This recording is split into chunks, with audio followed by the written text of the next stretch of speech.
Puede sentarse. Gracias a Dios. Ayúdeme a celebrar el Día del Padre hoy, ¿verdad? Gracias a Dios. Si usted es papá, si usted está a punto de ser papá, por favor póngase de pie. Queremos darle gracias a Dios por su vida. ¿Tenemos papás aquí hoy? ¿Uno, dos? Uno nomás. Dos, tres. Ok, es todo. Ánimo, caballeros. Gracias a Dios por sus vidas. Damos gracias a Dios por sus vidas. Gracias por el esfuerzo y por la dedicación de sus familias. Dios le bendiga. Puede sentarse. Hermanos, hoy es Día del Padre y es un día especial porque pues alguien nos dio la vida, ¿verdad? Padres, madres son a los que Dios ha escogido para darnos vida como hijos, crecernos en una familia y también llegar a conocerle. Así que hoy es Día del Padre. Pero no solamente eso. Hoy es Día del Padre, los que nos dieron la vida físicamente, pero también es Día del Padre. ¿No? ¿Cada cuánto es Día del Padre? Diario. Diario, porque como cristianos el Señor Jesús nos enseñó a orar: Padre nuestro que estás en los cielos, santificado sea tu nombre, venga tu reino, hágase tu voluntad, así como en el cielo, aquí en la tierra. El pan nuestro de cada día, dánoslo hoy, no nos metas en tentación. No nos metas en tentación, líbranos del mal. Perdonamos las ofensas, ¿verdad? Así como Él nos perdona. El Padre nuestro nos recuerda que Dios es nuestro Padre y el Padre del que a veces no tiene padre.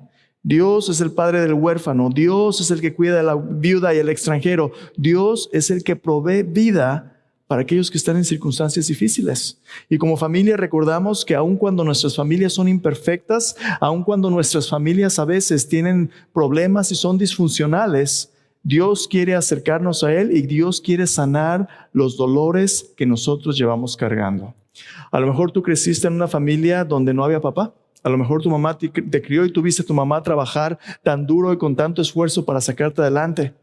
A lo mejor creciste en un hogar donde tu papá fue abusivo y todavía tienes las cicatrices de todo el dolor que llevaste, abusivo físicamente o a lo mejor abusivo verbalmente. A lo mejor tu papá fue un papá que estaba emocionalmente distante. O a lo mejor tú tuviste un muy buen papá. Un papá que estuvo para que crecieras, que te proveyó, que te instruyó, que te amó y te dio todo lo que necesitaste. Cada experiencia es diferente, ¿no? Cada uno venimos de diferentes trasfondos y diferentes familias. Dios quiere ser el padre que te ayude a ser el mejor padre si tú estás en esa posición de ser papá. Pero no solamente eso.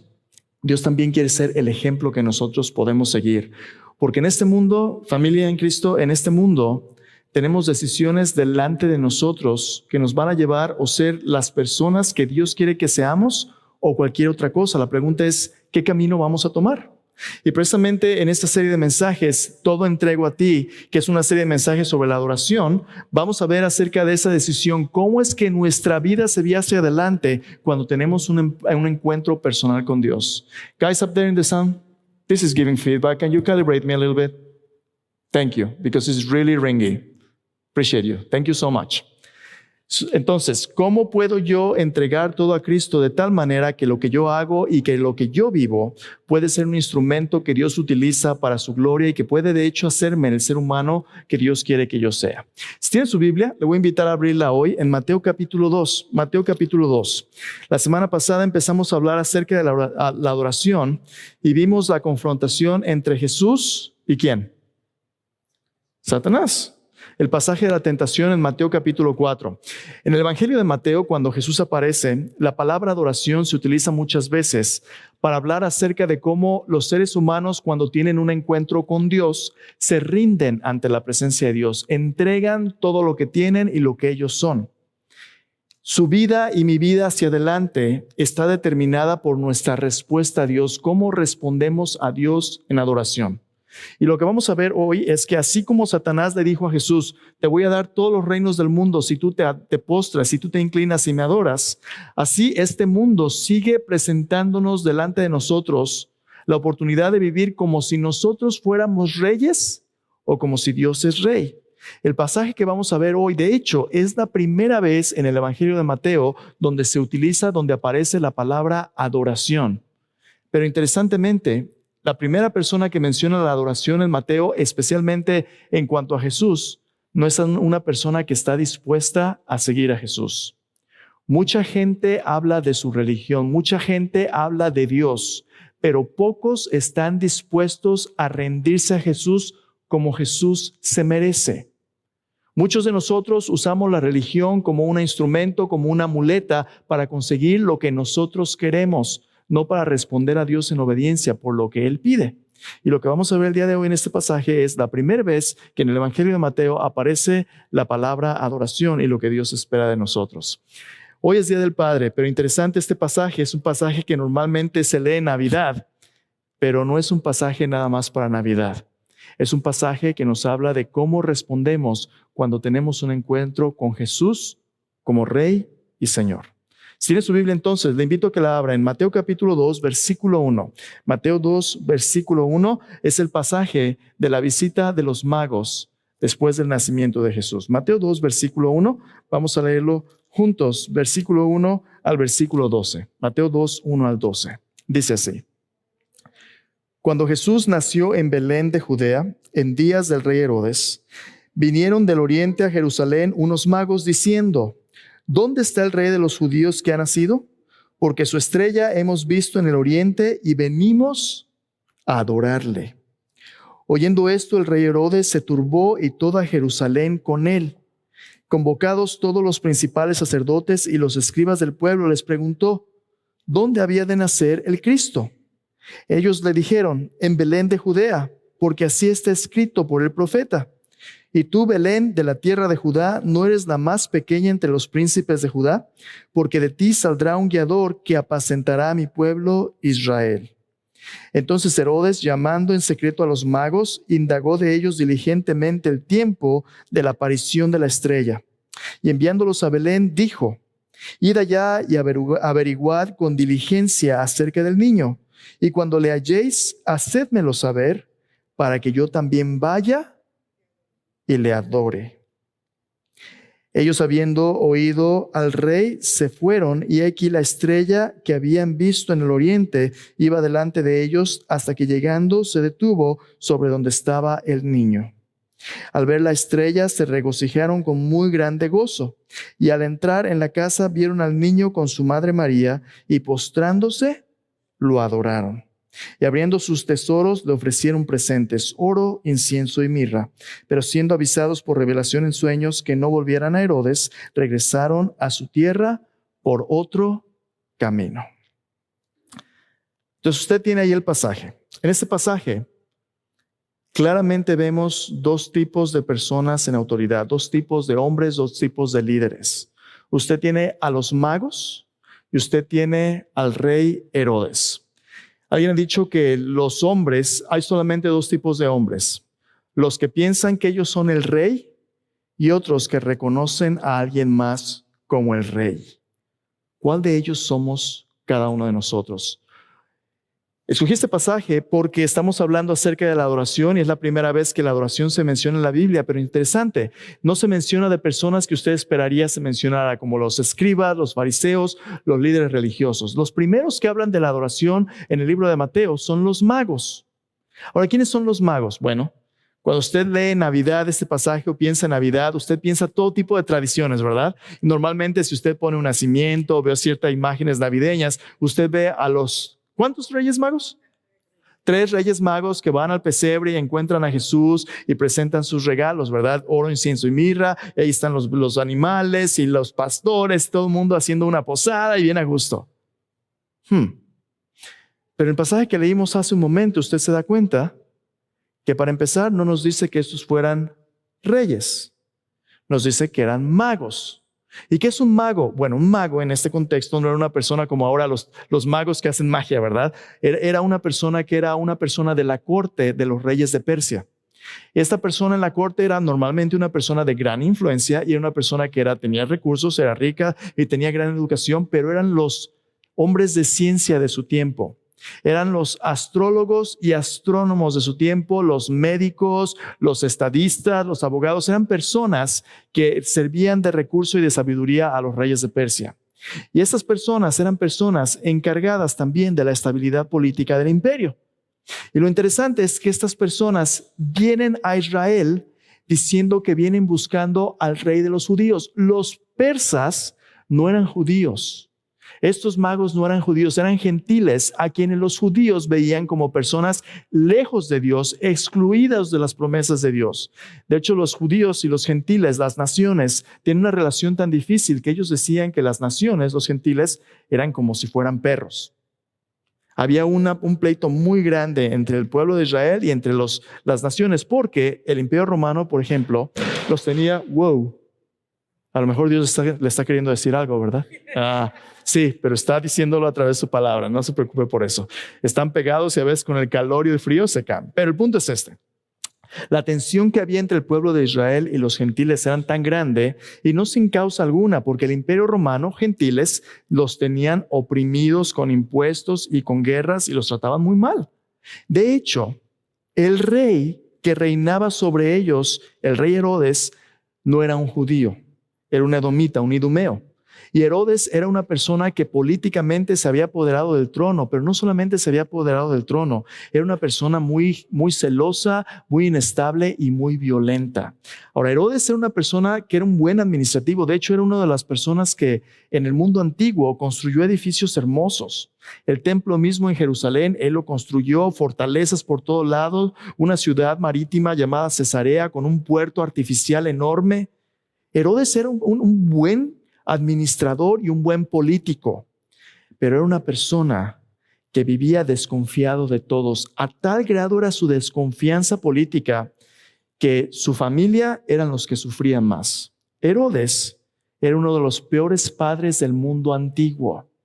De hecho, tan malo era su relación familiar, sus dos hijos que él estaba criando para que fueran sus sucesores en el trono, cuando ellos crecieron, desconfió de ellos y los mandó matar porque les tenía desconfianza, que fueran a levantarse en contra de una insurrección. Su esposa, por celos, la mandó matar también. Otro de sus hijos, unos días antes de que Herodes muriera, que iba a ascender al trono, lo mandó matar también. Toda su familia sufría las consecuencias de su enojo, de sus celos, porque él no iba a compartir su poder ni su trono con nadie. Algunas veces lo vemos nosotros culturalmente, especialmente en la cultura hispana, en personas que son machistas, ¿verdad?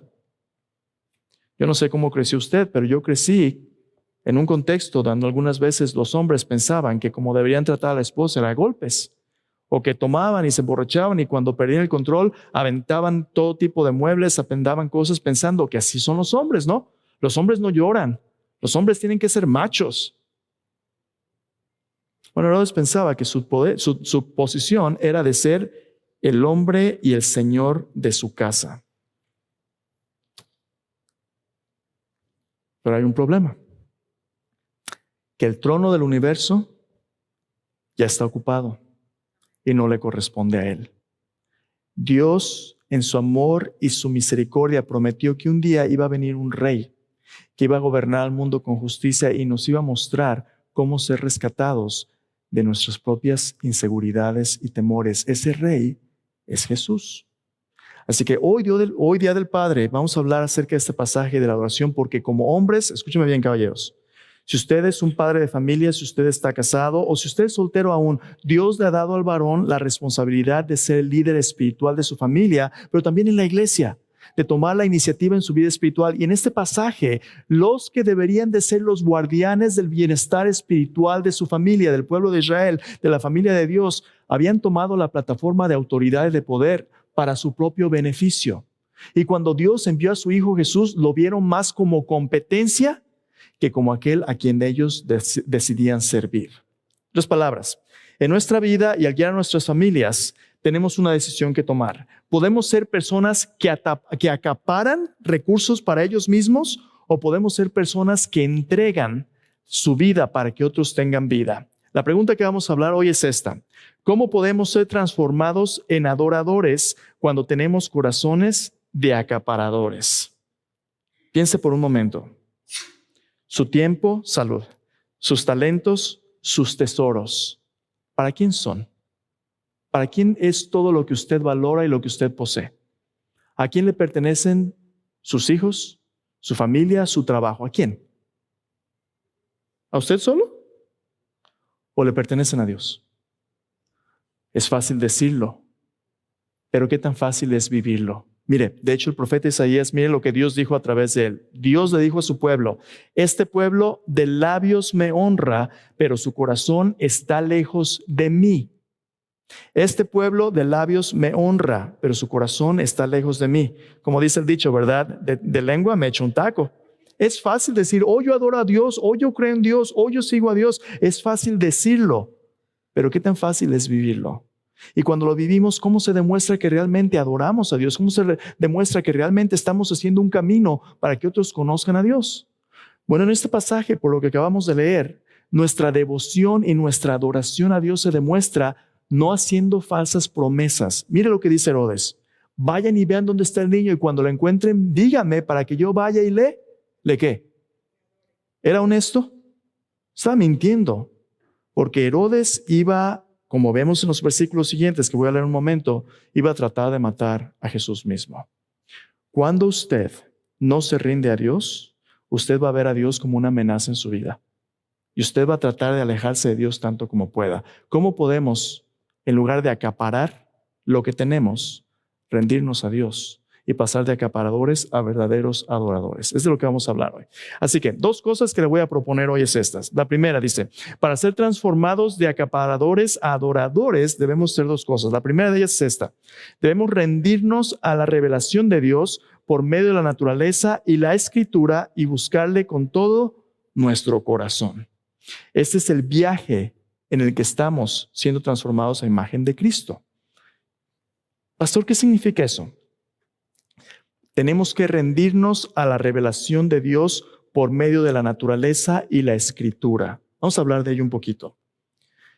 En este pasaje, usted tiene personas que eran de las naciones paganas, viajando kilómetros y kilómetros a Jerusalén en busca del rey de los judíos. Quiero que piense por un momento. ¿Cómo se dieron cuenta que el rey de los judíos había nacido? Ellos dicen ahí, ¿no? Dice, hemos visto su estrella en el oriente y venimos a adorarle. Estos hombres en sus tareas cotidianas, en su ambiente político, en su astrología, la astrología así como los signos del zodiaco, ellos lo veían en la naturaleza como si pudieran adivinar los movimientos de Dios. Ahora, al pueblo de Israel en el Antiguo Testamento, Dios le prohibió la astrología, Dios le prohibió la magia, Dios le prohibió consultar a los muertos, Dios le prohibió todas las puertas del mundo espiritual, donde detrás de estas puertas hay demonios. Dios le dijo al pueblo de Israel, tú no vas a ser como las naciones paganas, no vas a consultar a divinos, no vas a consultar a astrólogos o sortílegos, vas a escuchar mis palabras por mis profetas. Dios le dio eso al pueblo de Israel, pero las naciones paganas, a oscuras y a tientas, buscaban cualquier cosa que pudiera darles vida. Estas personas, estos magos, han estado buscando lo que este mundo no puede darles. Mire, la Biblia dice en Eclesiastés capítulo 3 que Dios puso eternidad en el corazón del hombre. En Romanos capítulo 1 también dice, las cosas invisibles de Dios, su eterno poder y su deidad se hacen claramente visibles por medio de las cosas hechas, de modo que el hombre no tiene excusa. ¿Qué significan esas palabras? Si alguien quiere realmente conocer a Dios, lo único que tiene que hacer es buscarle de todo corazón. ¿Y dónde comienza esa búsqueda? Comienza cuando usted abre los ojos y ve el mundo natural. Salmo 19 dice, los cielos declaran la gloria de Dios, el firmamento anuncia la obra de sus manos. Un día anuncia palabra a otro día, una noche a otra declara sabiduría. No hay sonido ni palabras, no se oye su voz, pero por todo el mundo salió su voz y hasta el extremo del mundo sus palabras. De una manera poética, el Salmo 19 dice, cuando tú abres tus ojos y tú ves el mundo alrededor, tú te puedes dar cuenta que alguien hizo este mundo. El cielo, las estrellas, el aire que respiras, el agua que bebes, los alimentos que comes, la familia que tienes, tu propia vida, tu cuerpo. Todo reclama que hay un creador que te hizo y que si tú quieres, puedes buscarle. El ser humano es una criatura por naturaleza religiosa. En su naturaleza busca a Dios. Pero ¿cómo le encuentra? Bueno, en la creación nos podemos dar cuenta que Dios es el creador y es poderoso, pero hay más. La creación nos muestra que Dios existe, pero no es suficiente para conocerle de manera personal. ¿Cómo le conocemos personalmente? Le conocemos a través de la palabra escrita, la Biblia. Mire, busque conmigo. Salmo 19, si tiene su Biblia. Este pasaje usted lo tiene que tener enfrente, porque este es precisamente el viaje en el que los magos van a buscar a Jesús. Salmo 19, ellos comienzan buscándole por medio de la naturaleza, ven las estrellas, aquí hay algo extraño, le buscamos. Viene un rey. Pero mire lo que dice Salmo 19, otra vez, versículo 1. Los cielos cuentan la gloria de Dios, el firmamento anuncia la obra de sus manos, un día emite palabra a otro día, una noche a otra noche declara sabiduría.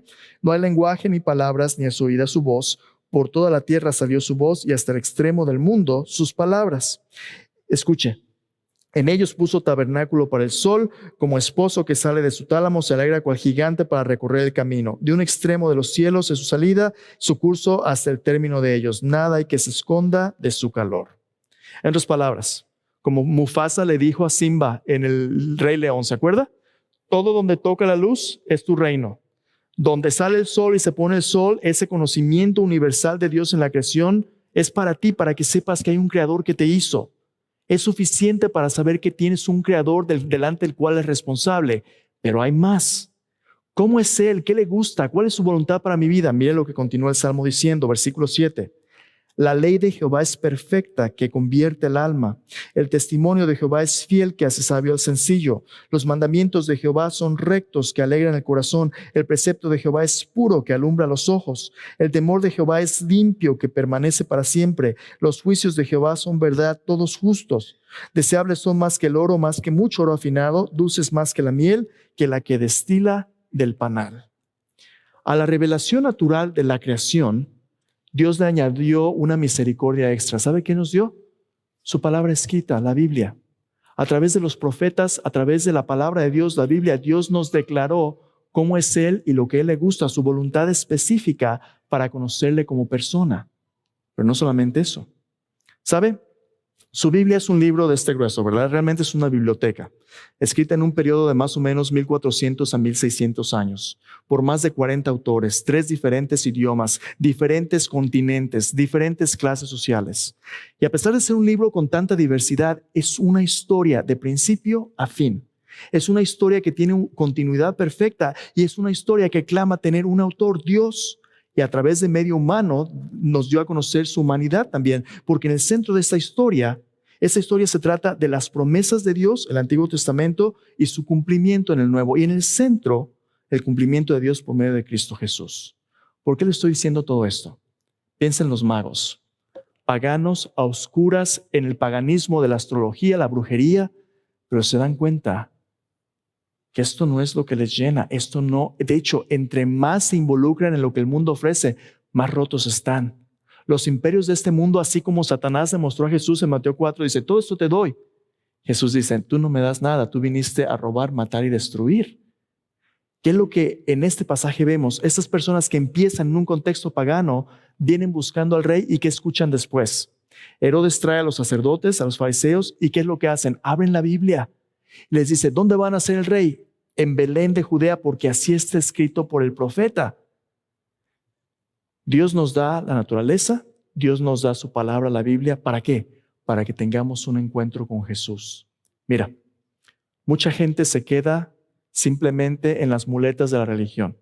He conocido un montón de gente que dice, yo ahí tengo una Biblia en la casa y yo la abro para que me guarde de las malas influencias. Como si fuera una herradura, como si fuera una corona de ajos, ¿verdad? Pensamiento supersticioso, mágico. La Biblia es un libro que tiene verdad, tiene sabiduría, pero si usted no lo lee y si usted no encuentra el mensaje y la persona de quien la Biblia habla, es simplemente un libro. ¿Sabe qué es lo que le da su valor máximo a la Biblia? Que la Biblia es el camino que revela la persona de Jesús. La Biblia nos habla de un encuentro personal con Cristo y eso es lo que los magos estaban buscando. Oyeron en la naturaleza y vieron en la naturaleza, hay un Dios que viene, y oyeron en la Escritura, viene a nacer en Belén y le estaban buscando con todo su corazón. ¿Qué está haciendo Herodes mientras tanto? Mientras tanto, Herodes está viendo cómo conservar su influencia política. Él está usando a los sacerdotes, está usando la religión para controlar a las masas. Y eso sucede, ¿no? Sigue sucediendo en el presente. Los que utilizan la religión como un negocio, los que utilizan la religión como una plataforma de influencia para ellos mismos, para hacerse su nombre. Cuando una iglesia dice, somos la iglesia del pastor tal o cual. La iglesia no es del pastor tal o cual. La iglesia le pertenece a nuestro Señor Jesucristo. Somos hermanos y hermanas. No que voy a la iglesia de tal o cual persona famosa. Vamos a seguir a Cristo Jesús. Seamos los que seamos. 2 o 3 reunidos en su nombre, ya somos suyos, ¿no? Herodes veía al pueblo de Dios como una oportunidad de hacer su propio reino. Y él dice, vamos a adorar al rey, cuando realmente está buscando destruir al rey. Pregunta, ¿cómo respondes tú cuando al ver en la creación y al escuchar la palabra de Dios, tú escuchas que hay un Dios delante del cual tú eres responsable y que te está buscando? ¿Le buscas tú o le ignoras? Mucha gente dice, ¿sabes qué? Yo no a la iglesia no voy. Yo no leo mi Biblia en mi casa. Yo no leo. ¿Sabes por qué? Porque no tengo tiempo. Yo trabajo mucho y no tengo tiempo para descansar. Y es el poquito tiempo que tengo para descansar, descanso. Está bien. Nada más que sabe que el Dios que te está buscando ya te dio un mapa que tú quieres ignorar. Y el mapa que te ha dado en la creación y en su palabra es algo que si lo ignoras, vas a llegar a algún lado, pero no a donde Dios quiere que llegues. ¿Cómo respondes tú a la revelación de Dios? Segundo, para ser transformados de acaparadores a adoradores, debemos rendirnos a la persona de Cristo Jesús, entregándole nuestro tiempo, talentos y tesoros. Los magos llegan, dice el pasaje, a la casa donde estaba el niño. A la casa. Yo pensé que habían llegado al pesebre. No. De hecho, si tú continúas leyendo el pasaje, cuando Herodes se ve burlado, manda matar a todos los niños en Belén hasta 2 años. Posiblemente los magos habían llegado a Jerusalén y después a donde estaba el niño en el periodo entre el nacimiento de Jesús y 2 años de edad. Había pasado ya tiempo desde que había nacido, pero cuando llegaron a la casa y lo encontraron al niño, ¿qué es lo que hicieron? Dice, se postraron y le adoraron. La pregunta es ¿cómo? Dice, le entregaron sus tesoros, oro, incienso y mirra. Oro, incienso y mirra. ¿Sabes cómo se ve la verdadera adoración? La verdadera adoración se ve cuando rendimos nuestro tesoro, porque Dios dice que donde está nuestro tesoro, ahí está también nuestro corazón. Cuando Dios te da tiempo, cuando Dios te da tesoros, cuando Dios te da talentos, ¿cómo los usas? ¿Los utilizas para la gloria del Señor Jesucristo o los utilizas solamente para consumirlos tú? Vamos a hablar de tiempo. Vamos a hablar de tiempo. Hay un artículo esta semana que dice que los americanos somos chistosos porque pasamos 6 horas a la semana de compras y con los niños jugando 40 minutos. ¿Qué es más fácil? ¿Sentarse en la pantalla del teléfono y estar viendo ahí en el Face o en el Instagram? ¿O tratar con tus niños cuando estás bien cansado y no tienes paciencia? ¿Cuántas horas pasas tú en el teléfono? ¿Cuántas horas pasas tú con tus niños enseñándoles la Biblia y orando? Cuando llega el día de adorar a Dios en comunidad, dices, ay, no, vieja, estoy bien cansado. Tú llévate a los niños, que es bueno para ellos. Es bueno para ellos. Las mujeres y los niños en la iglesia, ¿no?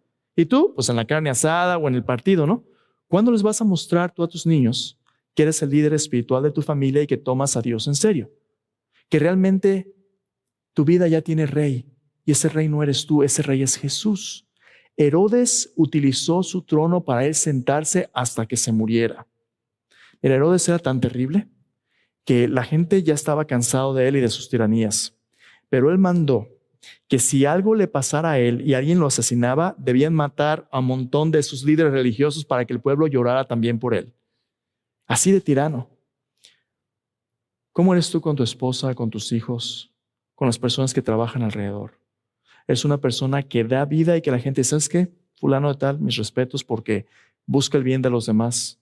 ¿O eres alguien que nomás quieres tú y tú? Mira, entre más viejitos nos volvemos, cuando ya tus hijos hagan su vida, si no quieren ellos venir a verte, si no te hablan, si no te cuidan, ¿es problema de ellos? Sí es problema de ellos. Pero muchas veces también es problema de uno porque lo que debimos haber hecho cuando estaban pequeños, no lo hicimos. Porque dejamos que la tele fuera el padre o la madre que los educara en lugar de ser nosotros. En este pasaje, los magos vienen y entregan su tesoro a Jesús rendiéndose como rey. Pero interesante, eso es lo que María y José utilizaron, el oro, el dinero para huir a Egipto, para que Herodes no matara a Jesús. Escúchame bien, es lo más importante que te voy a decir hoy. Cuando tú rindes tu vida a Jesús en adoración, tus tesoros, tu tiempo, tus talentos, tú estás haciendo equipo con Dios. Dios te invita a ser equipo con Él, aunque Él no nos necesita. Dios te invita a ser equipo con Él para que pueda Dios dar vida a otros y puedan tener un encuentro con Jesús. Esa ofrenda pequeña que los magos dieron fue lo que permitió que Jesús se fuera a Egipto y huyera de la ira del rey Herodes. ¿Qué tienes tú en tus tesoros? ¿Qué tienes tú que puedes rendir a los pies de Jesús? Hace unos minutos, hermana María nos bendijo con su testimonio. Estaba allá arriba la hermana. Hermana, ¿cuántos años tienes? No, es falta de educación, discúlpame. Entonces, más o menos entre 15 y 17, ¿verdad? Por ahí vamos. No tenemos elevador. No es fácil subir esas escaleras y luego está resbaloso y todo eso, ¿verdad? Pero hermana María, usted con su ejemplo hoy nos mostró que cuando se trata de ser obediente a Jesús, esos retos no nos van a impedir la obediencia. El Señor hoy nos dio una imagen de la obediencia sencilla a los mandatos de Cristo, y eso es lo que Dios busca de nosotros. Dios no nos necesita, pero nos da la oportunidad de proclamar qué bueno es Él. Vamos a terminar con esto. En esta vida, Dios nos da la opción de acaparar el mundo entero y morirnos con las manos y el corazón vacíos, o de vaciar nuestros corazones a los pies de Jesús y descubrir que Jesús es el tesoro de nuestro corazón. Si Jesús no es nuestro tesoro, estamos en bancarrota. No dejes que tus posesiones te poseen. Sean dineros, sea entretenimiento, sea tu familia misma. El único que merece tu adoración y que te rindas a sus pies es el Señor Jesús. Oremos. Ahí en tu lugar, mientras estás orando y mientras estás preparándote para venir a la mesa del Señor, yo voy a invitarte a que te pongas a cuentas con Dios. Si no has confesado tus pecados, si no te has puesto a cuentas con Él, ese es el momento de hacerlo, porque Dios quiere invitarte a que vengas y le adores. Y para adorar a Jesús, lo único que se requiere es que tú ya le hayas recibido como tu Salvador, que tú ya le hayas dicho: Señor Jesús, perdóname, soy un pecador, no puedo salvarme a mí mismo, pero yo creo que tú me amas y por eso moriste por mí. Yo creo que moriste por mí y no estás muerto, estás vivo, resucitaste el tercer día. Hoy, Señor Jesús, yo vengo por fe en ti, no por mis obras, no por mis méritos. Vengo a rendirme a ti. En tu lugar, en preguntarte mientras oras. En un momento vamos a cantar un canto y en actitud de oración tú estás preparándote para venir al Señor Jesús. Al cantar este canto en que nos rendimos a Jesús, si hay algo que te separe de Él, si has estado ignorando su invitación a buscarle, si has ignorado su palabra, si aunque sabes que hay un Dios, tú no quieres conocerle de manera personal porque no te molesta abrir lo que Él ha dicho para ti, esta carta de amor, la Biblia. A lo mejor hoy es un buen día decirle: Señor, yo quiero conocerte. Dile ahí en tu corazón: Señor, yo quiero buscarte. Yo te necesito. Señor Jesús, yo vengo a ti hoy porque solo yo no puedo. Ya me cansé de vivir mi vida solo. Te necesito, Jesús. Padre, tú eres el Padre que siempre he necesitado. Límpiame. Perdóname, Señor. Si tú no creciste en un hogar con una buena relación con tu papá y tienes rencor o tienes dolor en tu corazón, a lo mejor es un día donde Dios quiere quitar eso de ti y darte el regalo de su Hijo. Herodes tuvo su oportunidad y él la rechazó. Él prefirió quedarse en su trono y murió vacío. Pero si tú te rindes a Jesús y tú abres tu corazón y entregas tu vida a Él, Jesús promete darse a sí mismo a ti, darte vida, para que tú ya no sigas acaparando, sino que de la vida que Él te da tú puedas compartir con otros. Dile a Jesús ahí en tu corazón, dile: Señor Jesús, yo te entrego mi corazón. Señor, ayúdame a ser el padre o la madre, el esposo, la esposa, el hijo, la hija que tú quieres que yo sea. Hermano, hermana, Señor, perdóname así como, Señor, has provisto a Cristo, yo, Señor, te pido perdón y te pido que restaures mi vida y mis relaciones. Señor, yo vengo a ti.